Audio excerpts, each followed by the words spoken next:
जो प्रॉब्लम है वो है बच्चों को स्पेलिंग्स का याद ना होना। तो ये फॉर्मूला हमने लिया है unlimited power bye Tony Robbins, उसकी किताब से, और फॉर्मूला है चंकिंग। हमारे यहाँ ये बात होती है कि बच्चों को याद करवाने के लिए छोटे छोटे चंक बना दिए जाते हैं स्पेलिंग्स के, और उनको फिर याद करवाया जाता है। इस फॉर्मूले में याद नहीं करवाना, आपने रट्टा नहीं लगवाना।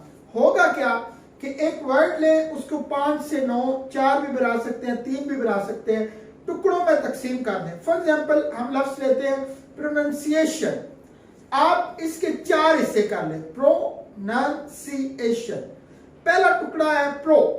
अब करना क्या है, प्रो को लिखें और लिखने के बाद बच्चे को बोले इसे देखे। उसने देखा, अब उसे बोले कि कुछ सेकंड्स के लिए अपनी आंखों को बंद कर ले और ज़हन में उसको दोहराए। बच्चे ने जुबान से उसको दोहराना नहीं है।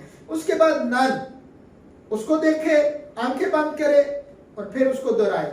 फिर सी, देखे, आंखें बंद करे, दोहराए। एशन, देखे, आंखें बंद करे, दोहराए। अब आपने इसका उलट करना है, यानी एशन पहले, फिर सी, फिर नन और फिर प्रो। जब आप इसको उलट में भी तस्वीर में देखेंगे, इस फॉर्मूले में होता क्या है कि आपने चीजों की तस्वीरें महफूज करनी होती है, ना कि उनके स्पेलिंग्स। तो इस छोटे से काम की वजह से आप बड़े बड़ी चीजों के जो स्पेलिंग्स हैं, नामों के स्पेलिंग्स हैं, वो आप याद कर सकते हैं। अब प्रोनाउंसिएशन, हमने इसके 4 चंक किए। प्रोनाउंसिएशन, अब इन चारों की तस्वीरें बच्चे के ज़हन में घूम रही होंगी और वो बड़ी आसानी से इन तस्वीरों को देख के इन स्पेलिंग्स को उल्टा भी और सीधा भी लिख सकता है।